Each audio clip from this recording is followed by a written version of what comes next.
Good day. It's James Steinhubel on the Holy Handmade channel on TVU with our host, Vanessa Antoniuk. Hi, James. How are you today? Very good. And you? Good, thanks. Enjoying the nice weather today. I am. I'm looking forward to my walk. Awesome. So on today's show, we have David with Wood's Edge, and we have Janine with Evelyn Grace Lovies. I think this is good. This is going to be an awesome show. So we're going to go and we're going to briefly meet our vendors and have them tell us about our business. And let's start with Dave. Hi there. So what I try and do, I do the traditional cutting boards that everybody all knows about. Whoops, sorry. Similar to something like that in various sizes and shapes. They are used for cheese boards and bread boards, serving boards. I also like to reclaim and salvage local lumber and reuse that material. So we start making charcuterie boards. I don't know if you'll be able to see that, but that's a locally salvaged oak. So I do a number of those boards with handles, without. I'm also experimenting with a new type of board, which has resin in it. That seems to be all the rage for people. The sizes and shapes and designs are limitless. I mean, they're just endless. One of my more popular ones, I don't know if you can see that, is a cheese board with the accompanying mouse. And we also do things like serving boards that look like the map of Alberta, big charcuterie boards, and charcuterie is a big thing now. I don't know how that works. So do you just put the resin into the knots? Yeah. Okay. So what we used to do is anything with a knot or a crack, we used to cut off and throw away. But with the advent of the new resins, I can mix in colors, solidify. It just creates bigger and better designs. And it's a very popular part of the business right now. The other thing I also do on the bigger charcuterie boards, especially through the summer, is I get them laser engraved with the help of a company in Sherwood Park, actually, called Set in Stone. And so we do engravings for weddings. Some we just get the maple leaf put on it, and people use those as gifts to their hosts when they're traveling. So I've got engraved boards that have gone for weddings to Wales, to London. I've got some in Australia, a bunch in China. So they've pretty much gone worldwide as far as gifts. I mean, unique, one of a kind, locally handmade, and Canadian. It's very interesting. Well, and we're going to visit more for sure because you've got a very interesting Instagram account. Janine, tell us about yourself and your business.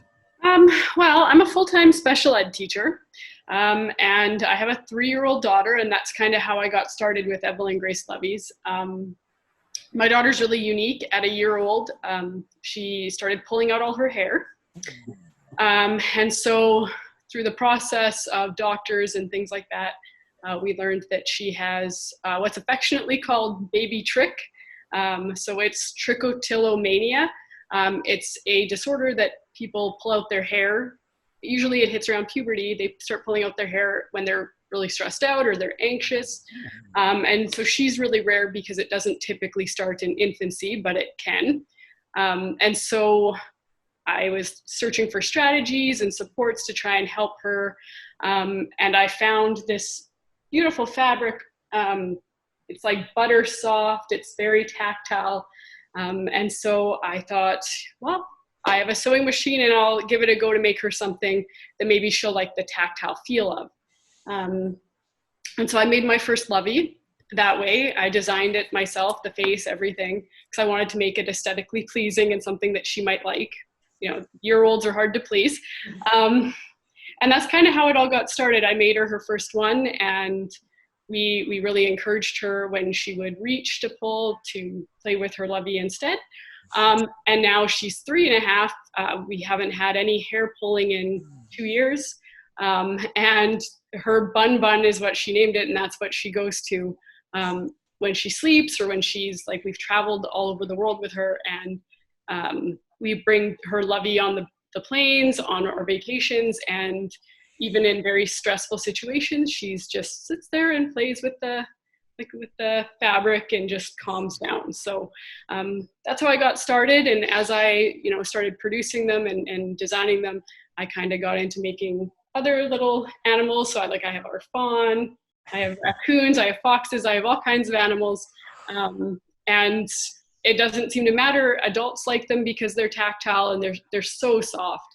And people buy them for baby gifts. And I started making the stuffies to kind of expand the market for older kids.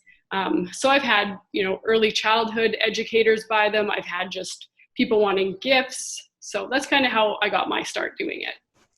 So interesting. I have so many questions about it. And hopefully I can get them all in while we review your Instagram page. But I'm just going to make sure that we've got Woods Edge up here. And then I'm going to share screen. And we're going to get you to talk about your Instagram page. But what I want to hear a little bit too is I want to talk a little bit about this wood and this reclaiming that you're doing. Because, let me know when you can see your page. When I go for walks, and I do it for health, but I also do it to build audience for TVU and Radio U. I've got these door hangers, and I go and I do it, and I see people that are have removed very large trees, and we're talking, these are, you're talking about parts of Sherwood Park where they've been around for 60 years. This is a significant tree. So this is what you're talking about. Is this where you're getting your wood? Yeah, I started working with a young guy who does most of the harvesting, and it's got a bandsaw mill for the bigger trees. At the same time, though, I also, between friends, neighbors, and friends of friends, somebody cuts down a tree or they find a tree that's windfall, they always call me. So my backyard and pretty much every outbuilding I have is filled with trees. Isn't it? So that's what we're trying to do. We're not cutting down existing trees. If somebody has cut it down for whatever reason, then that's what I'm going to do is harvest that tree, dry it, and work with it. Are you a longtime Sherwood Park resident? I'm actually just outside of Sherwood Park. I used to work in Sherwood Park. And like I say, the lady that does my engraving is a longtime resident of Sherwood Park as well. But a lot of my trees are coming out of the Edmonton area, which includes Sherwood Park, Fort Saskatchewan. I have some trees from the West Coast, but it's through the same young guy who harvests them. And the only reason I ask is, like, especially the older areas of Sherwood Park, when that began to be developed, they were planting a wide variety of very interesting trees. Yeah, there are trees that, as a journeyman carpenter, I thought I knew all the woods that were available in Canada. But certainly I've learned a lot about species I didn't even know existed here. And same with on the West Coast. So it creates, we always look at exotics as the be-all for nice wood, but we have some incredible woods just in this area alone. Yeah, and woods that people planted here that were maybe a little bit out of their range, but they thrived, right? For whatever reason. Yeah. So what's in the yard right now? Like what kind of pieces you got going? Like you got some good stuff. I've got a bur oak, which is phenomenal. It's the only oak that grows out here on the prairies. It's got a super thick bark that protects it from forest fires. I have a birch that survived. It was harvested on a property in Fort McMurray, and it survived the big fire. Although the fire went through so fast that it caramelized the sap inside, so it changed the color of the wood. Mm. I've got Russian olive, silver maple, silver birch, and I was just given a Manitoba maple, which is actually called box elder. It was chopped down 60 years ago and has been sitting in the backyard until last week when I picked it up. You know what really strikes me is again the care that you're taking. Like this is a life form, you know, that's thrived on earth, and now it's in the hand of an artisan, and just the care and the art that you apply to it is it's so, something so good. I've always been fascinated with wood, right since I was a child. I was always building things, but for me, I see things in the grain and in the wood, Yes. and I'm hoping that I can bring all that out, and hopefully other people can see what I see. Yeah. I like that no two pieces are the same either. They all have their different patterns and different... Even out of the same tree. Like if I have an 8-foot section and I make 20-inch boards out of it, charcuterie boards, every board is different. The tree changes that much. And like you said, what a fantastic traveling gift, right? If you're going back to whatever, you know, wherever you are from, and you have, you know, 5 or 6 families you're going to see, but or a wedding, you know, like just what you outlined. Obviously, that you have experience because people are buying, they're seeing that and they're buying from you for those reasons. But thank you for sharing it. It's just so, you've put so much thought into each piece, but even how you've presented it here on Instagram, it's so well done. Okay, let's just get going over to Janine. Let's get. I'm just going to. Why are we got a little bit of a wait? Oh, here we go. It's just this time. I apologize, Janine. It's just the internet. Oh, that's fine. You're like me. Everybody's, you know, playing video and streaming movies and chatting like me. I guess I'm probably one of the culprits in the neighborhood right now. Here you go. Okay. You know, your story of the discovery of your art is it's moving, but thank you. But it's wonderful that there was success in it. You know, and look at the creativity. So where do you find it? Where does your inspiration, and you know, when you said, "Oh, I decided I have a sewing machine. I'm going to sew something for my wonderful daughter." Here she is. Well, you know, I think she's in a few of those pictures for sure. I know, my model. But look, very creative. Thank you.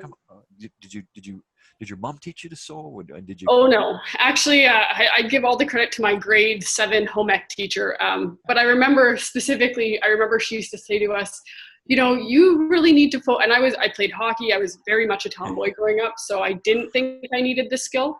And she used to lecture us about how we're going to use this someday, that she had made money, you know, in college and university sewing. And I remember rolling my eyes and being like, yeah, no, that's not me. And so I was like, if she could see me now, she'd probably get a good kick out of this, as this is what I do on my side, my own personal time.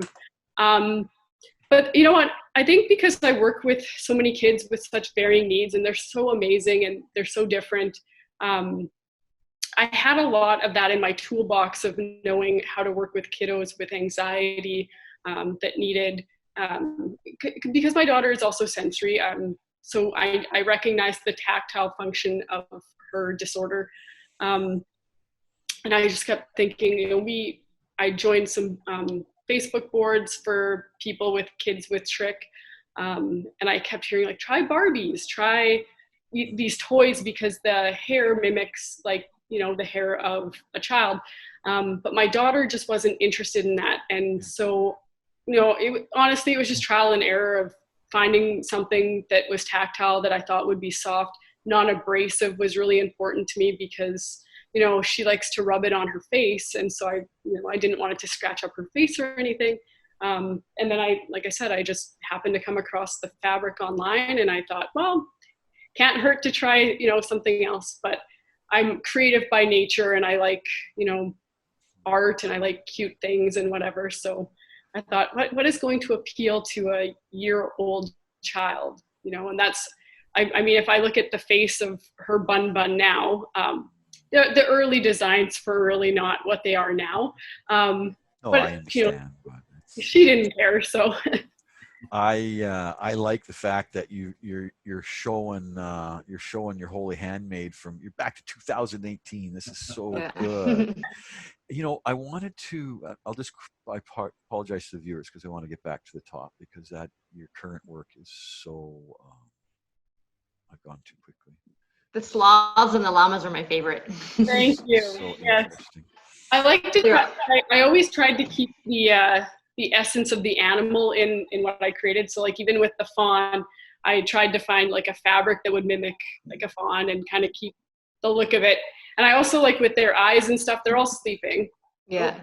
And you can, you know what, Janine, you can show us some because Dave already showed us a lot of the product at the beginning, which I think going back and revisiting that might be duplication, which is thank you. But let's see some of the stuff that you got on the go there, Janine. It's good. Oh, like here's our fawn. So he's up on our Instagram page or whatever. But I just tried to stay true to the nature of the animal. It's a lot of trial and error. I've made some pretty unappealing animals in the past, but like even the fox, like I always try and keep their faces pretty easily identifiable to kids. But yeah, like they're a good size for the blanket. But our number one sellers are the fawns, and our llamas are extremely popular. Oh, that's so good. Yeah. But yeah, I just try and keep them cute and appealing. I didn't want to scare kids. Some people do eyes open and things like that. But I thought, what a nice, peaceful way to look at them if they're sleeping and they're just sweet and innocent. Yeah. So they're really well made. Thank you. Yeah. I definitely do my best. So they're a labor of love. Labor of love, but also a labor of skill and talent. Like you're a special ed teacher, so all of that too is coming into your design. So there's so many layers to your awareness of how to reach young people that need to be able to come back out, right? And I see that in the shapes and the lengths, the style, how tactile they are. Right. I definitely very interesting. Yeah, I definitely really put a lot of thought into the designs.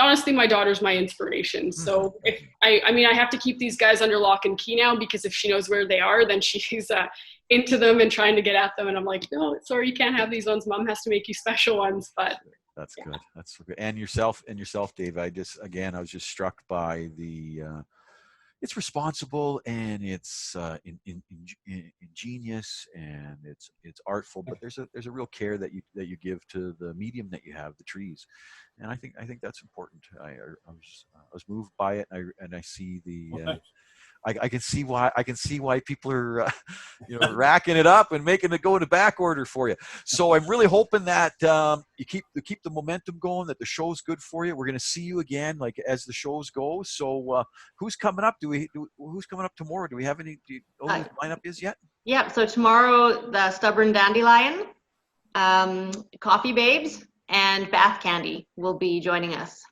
Wonderful. Well, thank you so much. We've had Dave with Woods Edge and Janine with Evelyn, Grace, Lovies, and of course our wonderful host, Vanessa Antoniuk, another episode of Holy Handmade on channel on TVU. Thank you so much. See you guys. Thank you. Thanks, Vanessa.